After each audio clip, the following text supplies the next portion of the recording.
भगवान श्री राघवेंद्र सरकार की अहेतुकी अनुकंपा फलस्वरूप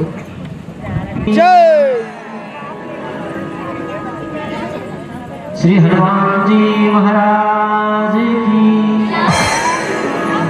शंकर भगवान की जय, श्री बांके बिहारी लाल की जय, श्री वृंदावन धाम की जय, श्री रावण महाराज की। कितने लोग रावण महाराज को पूजने वाले हैं? जहाँ रावण महाराज भगवान की। आप समझ श्रद्धालु भक्त गणों के द्वारा सहयोग से, समस्त ग्रामवासी क्षेत्रवासी के सहयोग से ये दिव्य महोत्सव का प्रारंभ हो रहा है। आइए हम लोग कथा में प्रवेश करें। व्यवस्था नहीं थी, लोग सोचते थे अच्छे कपड़े पहनने के लिए। आज एक लोगों के पास 20-20, 50-50 सेट कपड़े हैं। तो इन कपड़े को साफ करने के लिए हमारे साइंटिस्टों ने अच्छी जो है व्यवस्था। तो अगर मन की पवित्रता, तो मन को शुद्ध करना है, तो हमारे संतों ने बड़ा प्यारा भाव दिया है। राम नाम मन दीप धरि, जी है दे हरि द्वार, तुलसी भीतर बाहर, जो चाहसी उजिया। गोस्वामी श्री तुलसीदास जी महाराज कहते हैं कि अगर आपको तन चमकाना है, वास्तविक इस तन में से चमक लानी है, शुद्ध करना है इस तन को, तो आप भगवान के नाम स्मरण करें। भगवान के नाम के स्मरण से ही हमारे तन मन की पवित्रता, हमारा मन शुद्ध हो सकता है। तो इसलिए मन शुद्ध करें और इसके बाद फिर भगवान की कथा को हम लोग श्रवण करें। आइए सभी लोग, जितने भी लोग हैं, कृपया सबसे मेरा निवेदन है, सभी लोग नाम का संकीर्तन अवश्य करेंगे। साथ साथ हाथों से ताली बजाते हैं। ताली बजाना जानते हैं ना आप लोग? ऐसे नहीं, लय से। ये तो वो घर में भूजा भूजते हो ना, मक्का वाला, हाँ, मक्का का भूजा भूजा जाता है ना, तो कभी एक मक्का चटच करता है, तो एक मक्का पट करता है। ऐसा है क्रम भाई, और नियम से और लय से। जब तक लय का नहीं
किस लिए बैठे हैं?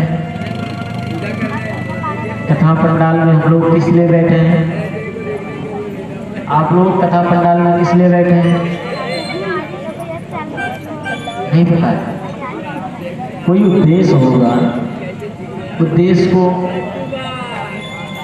सर्वप्रथम आप लोगों को अपने उद्देश्य मतलब अपना लक्ष्य, सही बात सही बात। आपका लक्ष्य क्या है? कुछ लोग तो पहली बार तो ये करने आएंगे देखने, या फिर चल करके देखें ये इतना नाम तो हुआ है, वो होगा कैसे। कुछ लोग ये देखने आए होंगे कि ऐसा सुंदर ये इंस्ट्रूमेंट वाले भाई साहब कहाँ से आए हैं, इतना सुंदर कैसे बजा रहे हैं। तो हर लोगों का अलग अलग उद्देश्य है, अलग अलग लक्ष्य है। और आप लोग कथा पंडाल में बैठे हैं तो आप लोगों को भी एक लक्ष्य होना चाहिए। और आप लोगों का लक्ष्य एक ही मुझे मालूम होता है, एक ही लक्ष्य है, वह है भगवान श्री राम की कथा श्रवण करने। हाँ, हम लोग इसलिए बैठे हैं भगवान की कथा श्रवण करने, इसीलिए ना। अच्छा, कथा श्रवण करने बैठे हो कि मनोरंजन करने? कथा सुने ना, तो कथा हम लोग क्यों सुने? कथा हम लोग क्यों सुने? क्योंकि आज का जो मनुष्य है, पूर्व में सतयुग, त्रेता और द्वापर, इन सब युगों में जो लोग भी भगवान का स्तमन करते थे या भगवान का अर्चन करते थे या भगवान की पूजा करते थे, उस समय के लोग हमेशा भगवान को निवेदन करते थे। अनेक कृतार्चने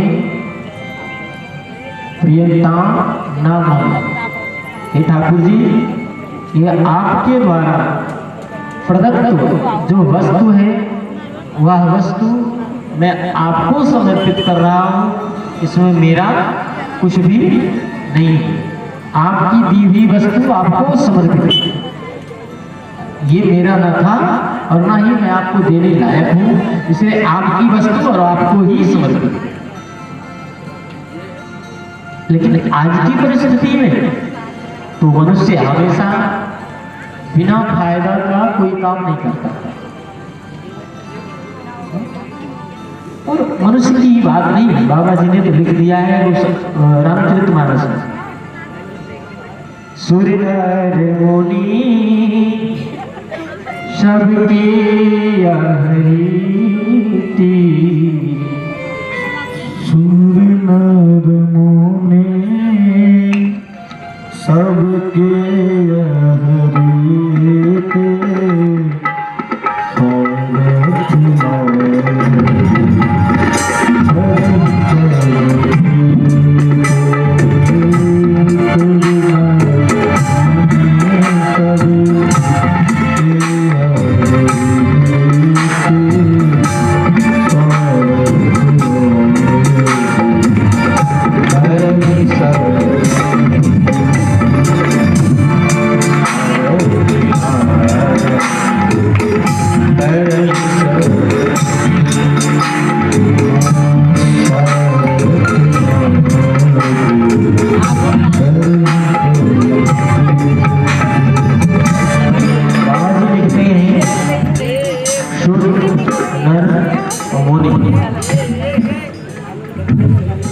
सूर्य अर्थात देवता।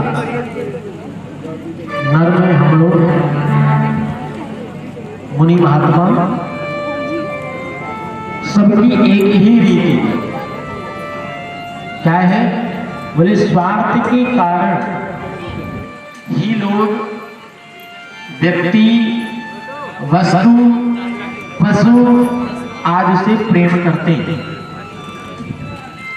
हम भैंस को खूब अच्छे अच्छे चारे खिलाते हैं, तो किस लिए खिलाते हैं? हाँ, दूध दे। और जो भैंस दूध नहीं देती उसका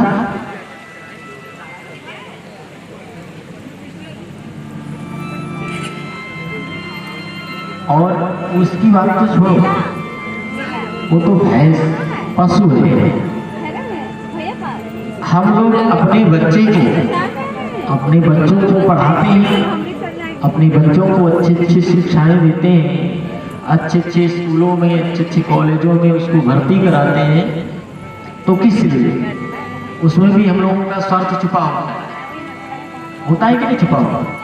क्या छुपा होता है कि बच्चा बड़ा होगा, इंजीनियर बनेगा, डॉक्टर बनेगा, IAS होगा, IPS बनेगा, और जब ये इन उपाधियों को, इन पदवियों को प्राप्त कर लेगा तो क्या करेगा?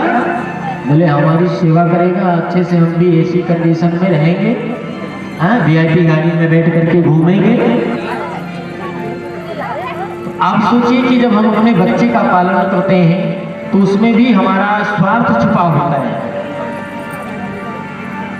तो ये विचार करें कि हम भगवान की कथा क्यों सुने?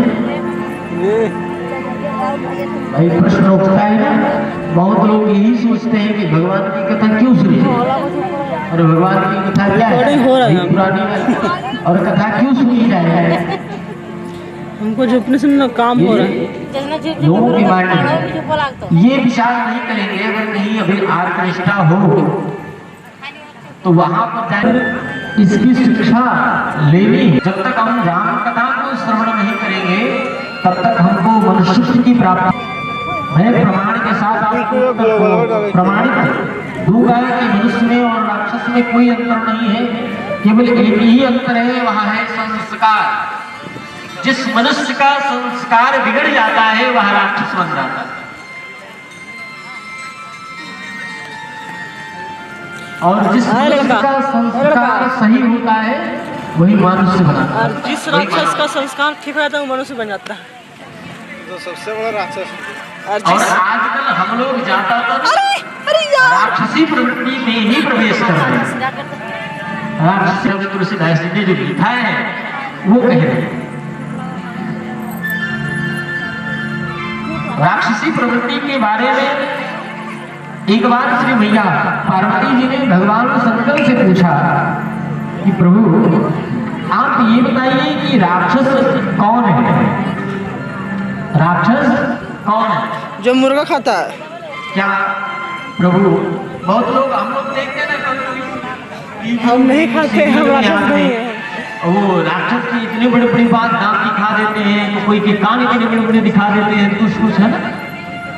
लेकिन यहाँ बाबा जी का जो सिद्धांत है वो अलग बताते हैं, राक्षस कौन है। मैया ने जो पूछा है, पार्वती ने जो पूछा है, अरे सोना देवी राक्षस कोई, राक्षस की सृष्टि कहीं अलग से नहीं है। आप भागवत में जब प्रवेश करेंगे तो सृष्टि के वर्णन में आपने देखा, आप देखिएगा कश्यप जी महाराज की ही संतान देवता है और कश्यप जी महाराज की ही संतान राक्षस है।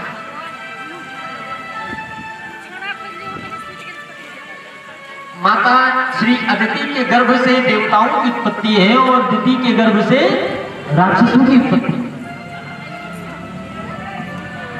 भागवत में आप जब दर्शन करेंगे तो ये दोनों ही मनुष्य हैं। तो बाबा जी वर्णन करते हैं, भगवान शंकर कहते हैं देवी राक्षस वह है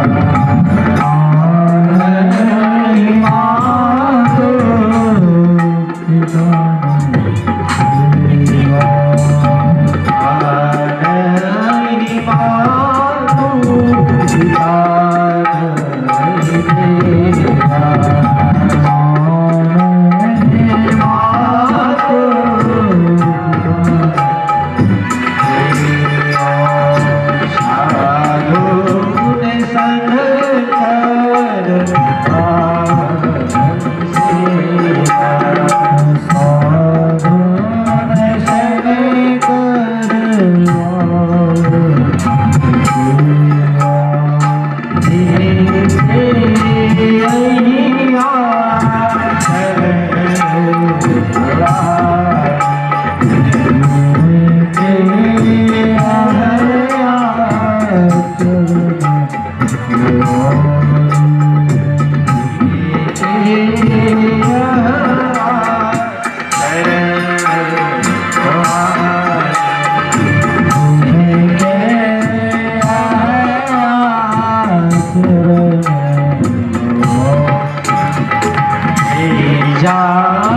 जानी से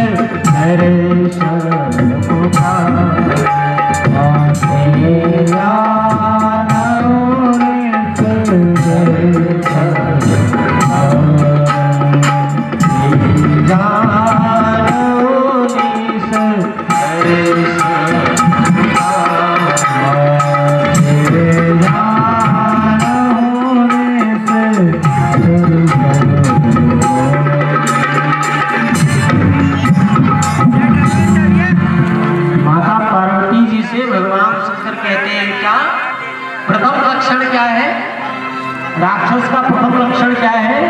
बोले अपने माता पिता की सेवा नहीं करते।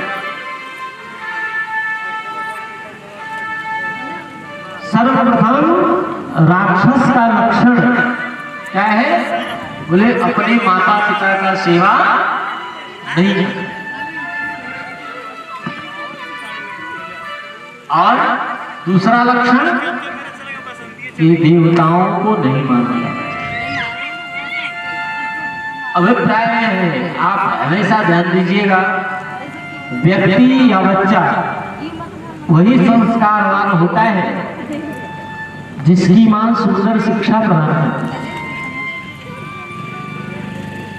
जो व्यक्ति जो बच्चा द्वारा संस्कार नहीं प्राप्त किया है,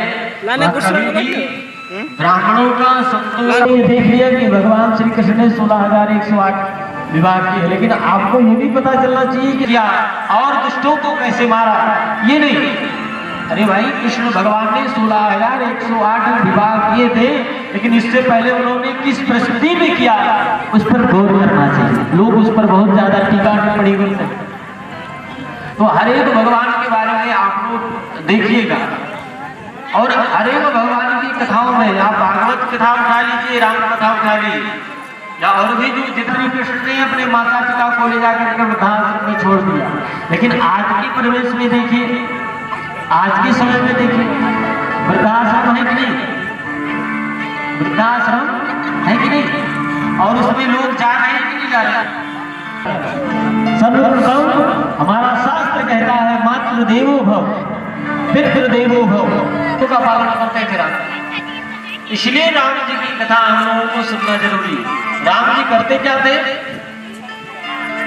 जब वो बाबा जी लिखते काले उठे काले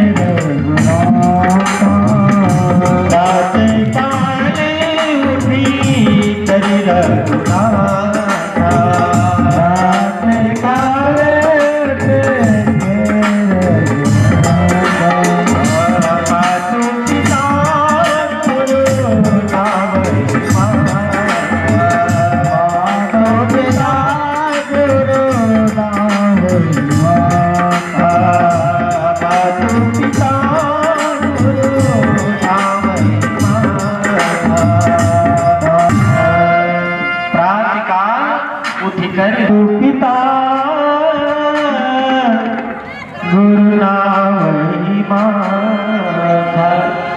हमारे जीवन में सर्वप्रथम अगर किसी का स्थान है तो वह स्थान है ये कि किन किन लोगों के बच्चे नित्य प्रत व्यक्ति जो है, जो उस का बेटा था, जब उसका विवाह हुआ, बच्चे हुए, तो धीरे धीरे वो प्रोग्रेस करने लगा, तो धीरे धीरे अपने माता पिता को, उसके माता पिता बुढ़े होने लगे, तो धीरे धीरे वो घर से लाकर रहते, उसी में दाल, उसी में चावल, उसी में रोटी, सब्जी, उसी में चटनी, उसी में अचार, जितनी वस्तुएं सब उसी में डाले। बच्चा छोटा सा था, बड़ा गौर से देखता, बच्चा बैठ करके गौर से देखता था। चलता रहा, एक दिन वहां मौका पाया और आकर के अपने दादाजी से पूछा, दादाजी घर में इतने सारे बर्तन पीतल के हैं, तांबा के हैं, स्टील के हैं, सिल्वर के बर्तन हैं, और आप लोग इस मिट्टी में खाते, इस मिट्टी के बर्तन में खाते, क्या बात है? बोले क्या करें बेटा, ये तुम्हारे पिता की यही इच्छा है, तुम्हारे पिता की आज्ञा है, तुम्हारी माता श्री की आज्ञा है। बोले अच्छा, ये आज्ञा है कि आप मिट्टी के बर्तन में खाओगे? बोले बेटा क्या करूं, ये तो मेरा भाग्य है, जो मेरा भाग्य वही मुझे मिल रहा है। बच्चा संस्कारवान था, वह धीरे धीरे उसको देखता रहा। एक दिन उससे रहा ना गया और उसने कहा, दादा मैं आपसे एक बात कहता हूँ, आप इस मिट्टी के बर्तन को जब उठाना और भोजन देने लगे तो उस मिट्टी के बर्तन को आप छोड़ देना और नीचे फूट जाएगा, वो छोड़ देना फूट जाएगा। बोले बेटा अगर मैं इसको छोड़ दिया ये फूट गया तो मुझे भोजन कहाँ मिलेगा? बोले उसकी परवाह आप मत करो, ये मेरे ऊपर डिपेंड है, आप मुझ पर छोड़ दो। ये नाती बोल रहा है। दादाजी ने कहा नहीं नहीं बेटा ऐसा करूंगा तो मैं तो भूखे मर जाऊंगा, तेरा पिता मुझे मारेगा, तेरी माँ मुझे मारेगी। उस नाती ने कहा कि नहीं बाबा आप बिल्कुल फिक्र मत करना, मैं जैसा कह रहा हूँ वैसे करना। कहा ठीक है। उस दिन किसी कारणवश हो सकता है, हाँ उस दिन क्या हुआ उस बच्चे का, अब वो बाबा उस बुड्ढे की माता ठंड कही कि बताओ 1 घंटा मुझे समझा के गया था कि बाबा भोजन लेके आएंगे। वो डरना प्रारंभ किया, अरे बाबा तुम्हारे हाथ में जागरण नहीं है, तुम ऐसा छोड़ दिए, ये पात्र फट गया, अब भोजन किसमें करोगे? देख रहे हो मेरे मम्मी पापा यहाँ सामने हैं। इतना कहा तब तक जो है उसके मम्मी पापा भी फायर हो, उस बच्चे के मम्मी पापा भी बोलना प्रारंभ कर दिए। बच्चा सुनता रहा और बुढ़े बाबा की आंखों से आंसू गिर रहे हैं। तो जब ये बहुत डांटने लगा तो बुढ़े ने कहा कि बेटा क्या करूं, फूट गया तो क्या हुआ, दूसरा पात्र दे दे उसमें मैं खा, तुम्हें क्यों दिक्कत हो रही, तेरा पापा तो कम बोल रहा है। तब नाती ने कहा बाबा तुम्हें मालूम नहीं? बोले नहीं मुझे नहीं मालूम। बोले मैं इसलिए आपको डांट रहा हूं, आपने ये मिट्टी का बर्तन फोड़ दिया, जानते हो मैं विचार कर रहा था कि इस मिट्टी के बर्तन को मैं झुका करके रखूंगा, आप मर जाओगे और बाद में क्या करूंगा? हाँ और आपने इसको फोड़ दिया, मेरी सारी सब हो रहा हूं, मतलब हमारी इच्छाओं को मार दिया आपने। अरे मेरी भी इच्छा को देंगे वैसा ही संस्कार हमारे आपके भीतर में आएगा। और आजकल हम लोगों के बच्चे ज्यादातर संस्कार ही, एक राक्षस दूसरे राक्षस की संपत्ति को देख करके रह नहीं सकता, भले उसका सगा भाई क्यों ना हो। वो देखता मेरा भाई बढ़ रहा है तो अपने भाई के ऊपर ही आक्रमण करके और उसके राज की संपत्ति को छीन लेता है। आज की भी स्थिति वही है, आज के मनुष्य यही कर रहे हैं। छोटा भाई अगर एक बित्ता जमीन ज्यादा ले रहा है या 1 फीट जमीन ले रहा है ज्यादा, तो बड़ा भाई उसको बर्दाश्त नहीं करता, या तो उसके लिए मार झगड़ा प्रारंभ कर देता है या तो कोर्ट में केस कर देता है। ये संस्कार है। एक भाई अपना ही सगा भाई है, अगर 1 डिसमिल जमीन ज्यादा ले लिया तो कोई बात नहीं, अपना भाई है, कोई गैर तो नहीं लिया। लेकिन आज भी हम लोगों की संतुष्टि नहीं है और उसके लिए हम अपने भाई को ही मार। इतना ही नहीं, केस की बात छोड़ो, अगर कोई दमदार होता तो अपने भाई का ही राम नाम सत्य कर देता है। बहुत सारे केस आ रहे हैं। लेकिन प्यारे आप जरा राम जी और भरत जी के चरित्र उसमें देखिए, चल के चरित्र देखिए, राम और भरत ये भी तो भाई ही है, राम जी और भरत जी। और विचार करिए, जिस राज्य को देख करके देवताओं का जो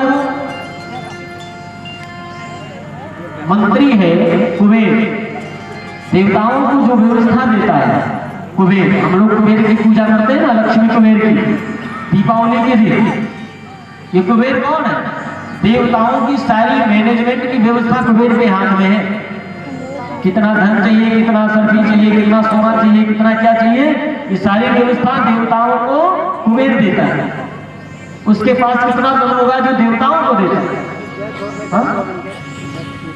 लेकिन बाबा जी लिखते हैं कि वह कुबेर भी महाराज दशरथ की संपत्ति को देख करके लज्जित हो जाता है। क्या हो जाता है? लज्जित होता है। महाराज दशरथ की संपत्ति। हाँ, सास बहू की बात छोड़ो, सास बहू में तो होता ही रहता है। मैं एक बार की बात बताऊं, बहुत दिन तक प्रयास किया और बेटे की शादी की, बहुत धूमधाम से की, बहुत प्रसन्न होकर के की, लेकिन अब मेरी बहू बात ही नहीं मानी। और उसके दूसरे दिन इसकी बहू आ गई मेरे पास। उसने कहा महाराज जी क्या बताएं, मैं जब से अपने मैके से यहाँ आई हूँ तब से तो मुझे मेरा जीना हराम कर दिया है, मेरी सासू ने मेरा जीना हराम कर दिया है। मैंने कहा सासू भी तो तुम्हारी माँ ही है, माँ एक माँ छोड़ करके आई है, दूसरी माँ मिल गई, इसमें चिंता की क्या बात है, और क्या जीना हराम कर दिया।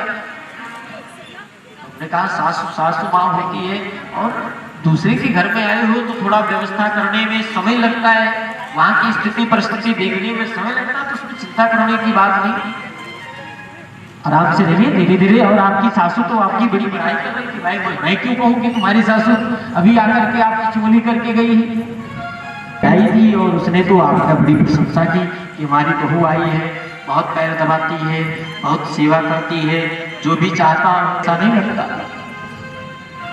हमने कहा क्यों? फिर उसने ही मुझे एक चीज बताई, उसने कहा महाराज जी आपको क्या पता है? हमने कहा क्या? बोले सास सास ही होती है। हमने कहा इसका मतलब?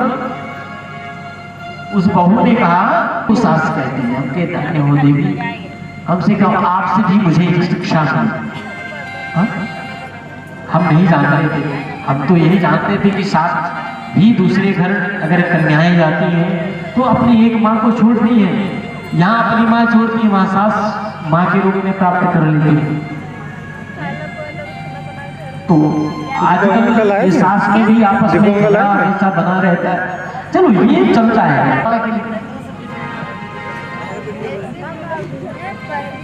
नहीं मुझे तो नहीं लगता, मुझे लगता है आपकी बारी जाती है झगड़ा कोई नहीं, क्योंकि इतनी सज्जन माताएं हैं यहाँ की, इतनी अच्छी अच्छी माताएं हैं, यहाँ कैसे झगड़ा हो सकता है?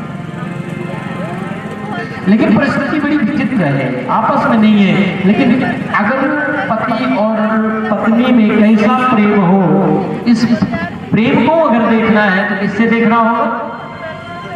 सीता जी के जिसे और राम जी से। जिस दिन आई है अपने ससुराल में, उस दिन से लेकर के और जब तक उनका वनवास हुआ है उस दिन तक कौशल्या जी ने अपनी बहू से इतना नहीं कहा सीता जी से कि बेटी जाकर के दीपक जल रहा है उसको बुझा दो। सोचो, दीपक अगर जलता था तो सीता जी से कौशल्या जी ये नहीं कहती थी कि बेटी जाकर के दीपक बुझा दो।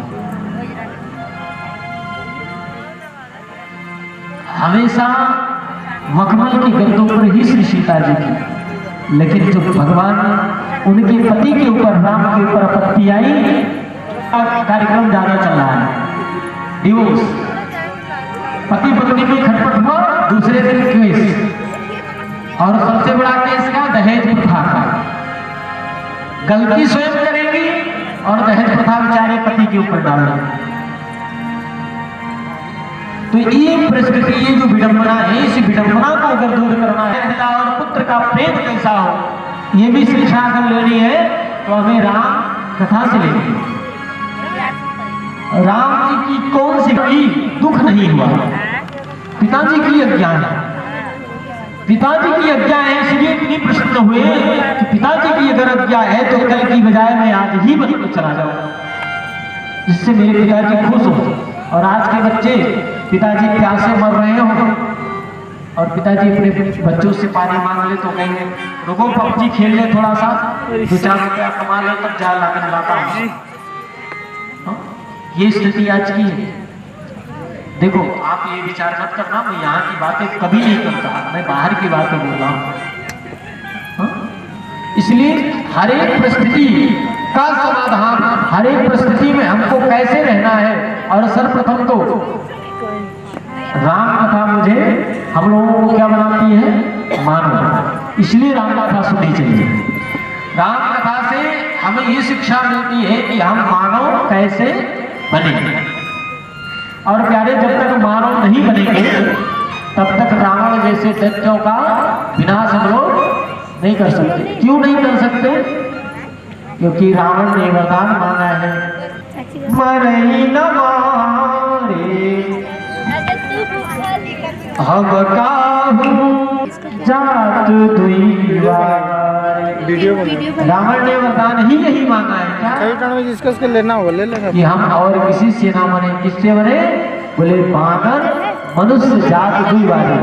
बानर और जब तक हम लोग मानव नहीं बनेंगे तब तक हम लोग रावण जैसे दैत्य का संहार हम लोग नहीं कर सकते। और मानव अगर बनना है तो सर्वप्रथम हमें बोलते हम राम राज्य की स्थापना कर देंगे, हम राम राज्य की स्थापना कर देंगे। और सबकी यही इच्छा होती कि राम राज्य की स्थापना हो जाए, कहते कि नहीं? राम राज्य की स्थापना हो जाए। लेकिन राम राज्य की स्थापना, राम जी ने अपने राज्य की स्थापना की तो कैसे की, इस पर विचार कोई नहीं करता। राम राज्य की स्थापना भगवान कैसे की? अगर भगवान राम अयोध्या में रहते तो राम राज्य की स्थापना नहीं होती। तो कहते हैं हम राम राज्य की स्थापना करेंगे। घर में बैठे रहते, ऐसे बैठे रहते और आप 2 मिनट के लिए अगर किसी मंच पे जाएंगे बोले तो राम राज्य की स्थापना करेंगे, आप लोग हमें कुछ बताइए, अरे मूर्खो पहले तुम राम के जैसा बनो तो फिर तो राम राज्य की स्थापना। ये जो मानव तन है ये दुखी होने वाला है ही नहीं। क्यों नहीं है? क्योंकि ये मानव तन भगवान का अंश है। और भगवान का जो अंश होता है भगवान के पास कभी दुख नहीं होता। तो जब भगवान के पास दुख नहीं होता तो भगवान के बच्चे के पास दुख कैसे आ सकता है? लेकिन ये भगवान का बच्चा वो भगवान को भूल करके दानवता में प्रविष्ट हो गया है। राम जी अपना धन भी लुटा देते हैं। रावण पर जब विजय प्राप्त किया राम जी ने तो विजय प्राप्त करने का ऐसा नियम है, नहीं का नहीं। अगर आपने किसी पर आक्रमण किया, उस राजा को पराजित कर दिया तो उस राजा की सारी संपत्ति उस राजा की हो जाती है जिसने उस पर विजय प्राप्त की। लेकिन भगवान श्री राम को रावण का राज भी ऐसा वैसा नहीं था महाराज। रावण की पूरी महल, पूरा लंका किसकी थी? सोने की थी। ऐसी संपत्ति जब भगवान पाए तो किसको दे दी? विभीषण को दे दी।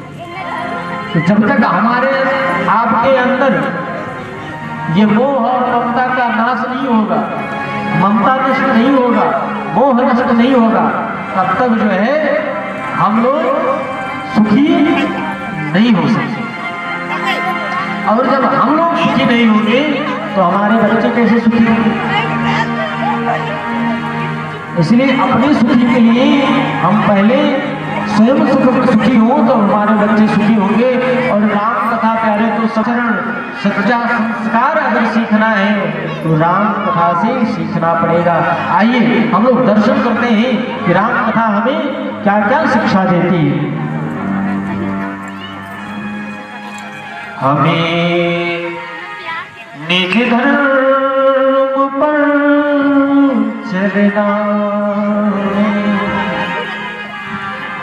क्या करती है राम कथा? हमें निज धर्म पर चलना सिखाती रोज रात। हमें निज धर्म पर चलना सिखाती रोज रात।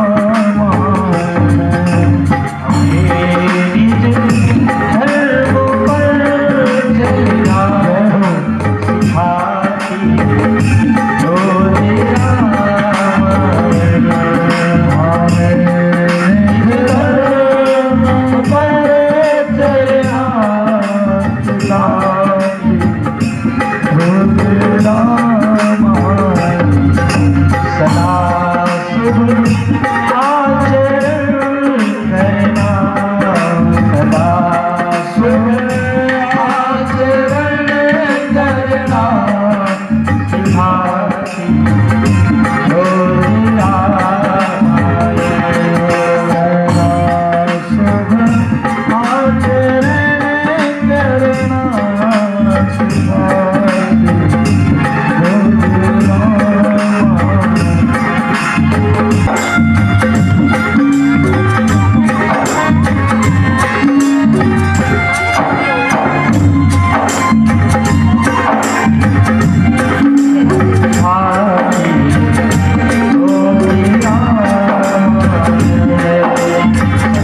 जब कुछ देर खड़े रहे, वापस आए, राम जी से कहा भैया वो तो कुछ बोल नहीं रहा है। राम जी गए और राम जी जब पहुंचे तो चाहे जैसा था लेकिन वह था ब्राह्मण, इसलिए राम जी रावण के चरण के समीप में खड़े हुए, हाथ जोड़ा, भूदेव नमस्कार।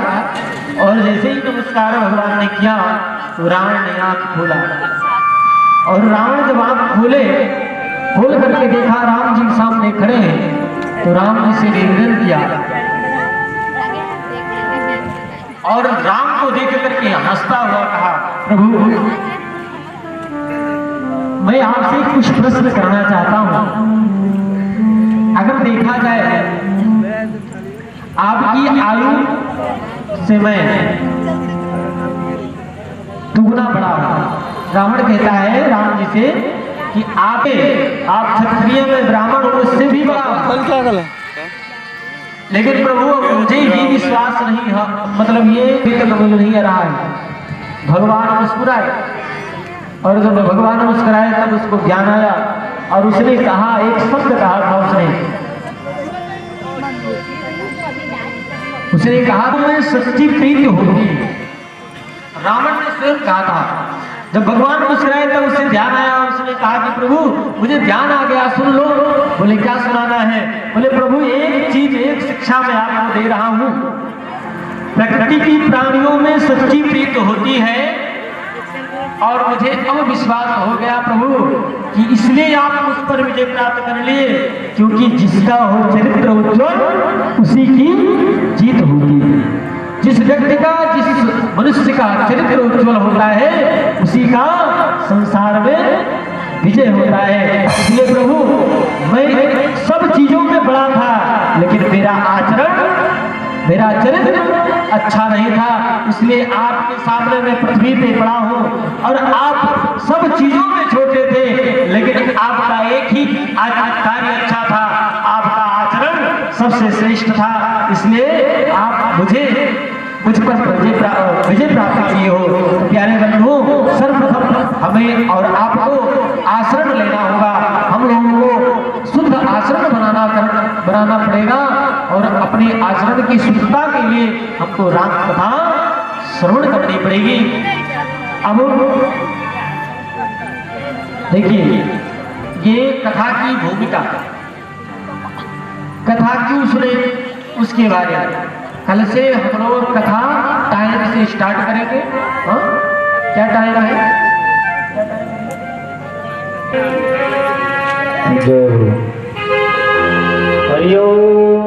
ओम ज्वालामालिन्ये नमः, रत्नेश्वर्ये नमः। ओम इदगं भवेद्रजामेस्तु दशशरीरगं सर्वगं सुषयात्मसे प्रजासरे वसुसरिलोकसंयम जयिने प्रजापौलामे करोद्वल्लभयरेत अस्माशुदत्त। सभी लोग बड़े भाव और प्रेम के साथ आरती उतारेंगे। मन में बसाते तेरी मूर्ति उतारो हे भगवन तेरी आरती। मन में बसाते तेरी मूर्ति उतारो हे भगवन तेरी आरती।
पुष्पांजलि जगेन जगमयन्ता एवास्तानि धर्माणि भृगमान्यासन्नाथेहनाकं महिमाना सचर्यपूर्वेशाद्याः सन्ति देवाः।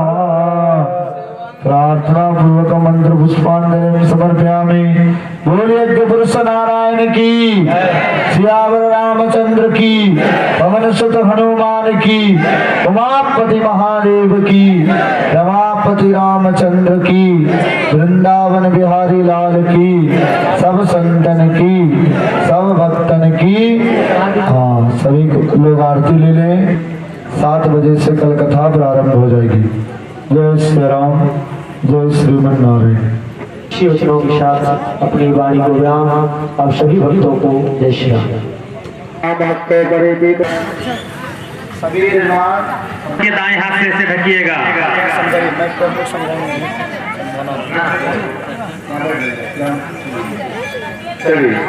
दानाम को ढक दूंगे।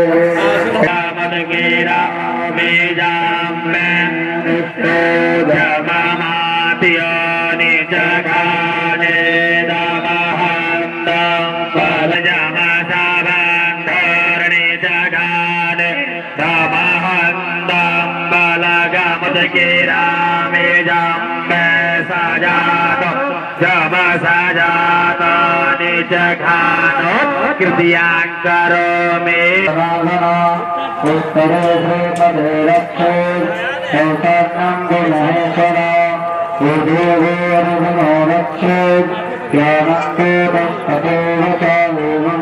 तीन बार ताली बजाइए, बोले ओम हं फट। 3 बार ऊपर देख के ताली बजाइएगा। ओम हं फट स्वाहा। ऊपरी पूजा सामग्री मातमानन संप्रोक्ष। फिर माथे पर जल छिड़किए और सामग्री में जल छिड़किए। पूजन सामग्री पर भी जल छोड़ देंगे। ओम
सभी जजमान बाएं हाथ में इष्ट देवताभ्यो नमः। ओम कुल देवताभ्यो नमः। ओम सर्वे देव ब्राह्मण देव नमः। बुद्धि सहिताय श्रीमन महागणाधिपतये नमः।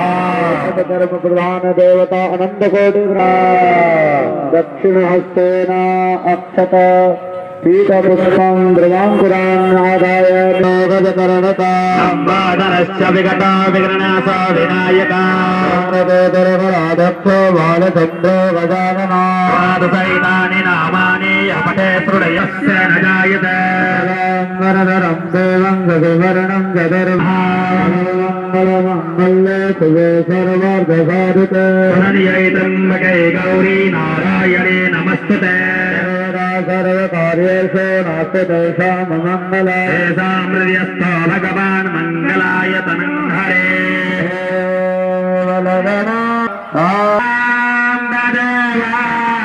लक्ष्मी स्मरामि भवत्ते सामगस्ते सामगदस्ते सामराजने एदामिन्देवरव्यामार्दयत्ता जनार्दनः कृष्णो यत्र वर्धो धनोदर तदसेवजीवरप्राणे ध्रुवाणे धर्मनिर्ममा सत्य योगासते एदाम्यत्याभिभूतानां योगक्षेमं महामितिष्ठये वक्रतुण्डमहाकाय सूर्यकोटे समप्रभा सर्वगणं गुरुमे देव सर्वकार्येषु सर्वदा माधवं सोमं भरद्वाजं दवासतं वन्दे शैवतं शेषम् प्रयागंतरगणायतं नीलाचलनिवासाय नित्याय परमात्मने बलभद्रसुभद्र उससे अक्षत ले लें पुष्प द्रव्य कुछ विशेष द्रव्य अक्षत 3 बार जल ले लें एक खड़ा फल ले लीजिए संकल्प करेंगे और संकल्प करिएगा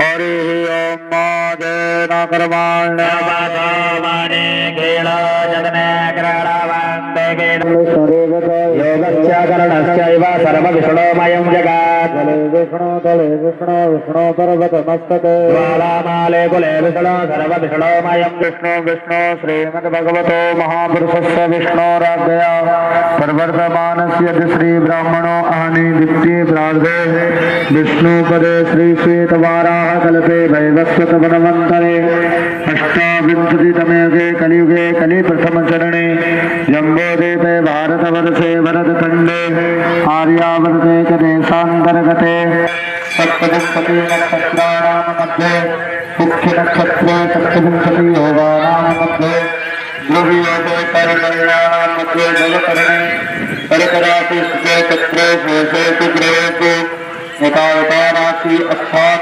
स्थितेषु सत्सु एवं ब्राह्मणगणविशेषण वशिष्ठायां शुभभिन्नतिथौ नामाह गोत्र सभी लोग अपना अपना नाम गोत्र ले लीजिएगा कीरकाल राजद्वारे नैयालय कार्यालय कर्मक्षेत्रे वा सर्वत्र यशो विजय लाभादि प्राप्तरता पुत्र औत्राद्याभि वृद्धरता साबान्धवस्य अखिल कुटुंब जरा पीड़ा मृत्यु परिहार द्वारा आयु आरोग्य ऐश्वर्याभि वृद्धरता मम समस्त जन्मराशि अखिल कुटुंब सहितस्य अखिल ग्रामवासिनः सहितस्य सकला साध्य केचिद विरुद्ध चतुर्थ अष्टव द्वादश अस्थान स्थित क्रीड गृहस्थि संस्कृतं संस्कृतिस्य मानं यत सर्वारिष्ट ग्रहा कायिक वाचिक बाधा दुर्दक्षय निवारणार्थम अस्मिन् महति संसार चक्रे भगवता नवग्रह अनुकूलता सिद्धर्थम तथा इंद्रादि पूर्वत बहुतीर्थे लाभ धन धान्य समृद्धर्थम